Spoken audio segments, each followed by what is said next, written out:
Okay, so just moving on to some frequently asked questions.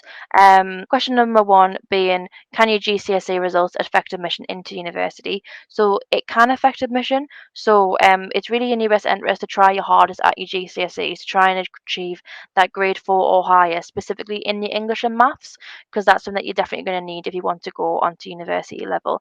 This is not to say that if you don't get this, you can never come, because there is lots of different things put in place, like I mentioned, access courses, and there's stuff like foundation years that you can do.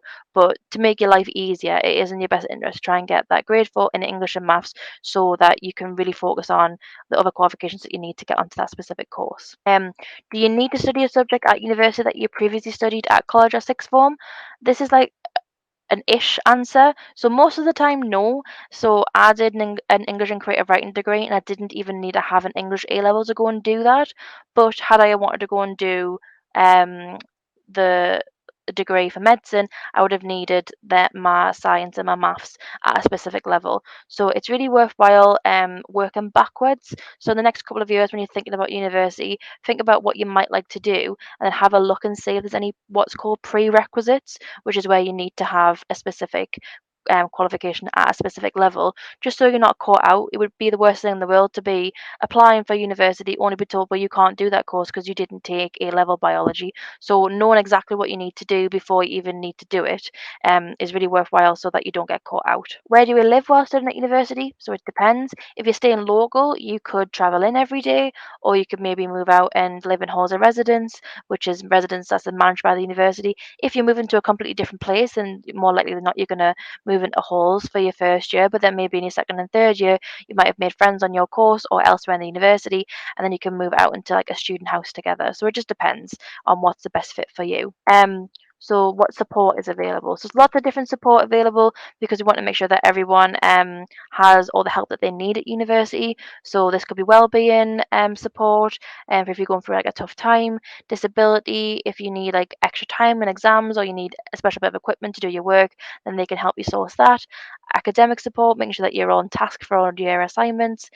Our we care support, so this is for care experienced or estranged students. And what happens is they receive a cash bursary and then also her support throughout their time at university. And then the last question, the FAQ was, do I have the ability to get into university? And the answer is 100%. The University of Sunderland takes pride in our welcoming and friendly ethos. Support services available, friendly and approachable lecturers and courses that deliver practical experience to help you with your future career. Yeah, it's just, I think the most important thing is just realizing that this is something that is definitely within your sights and you can definitely achieve going to university.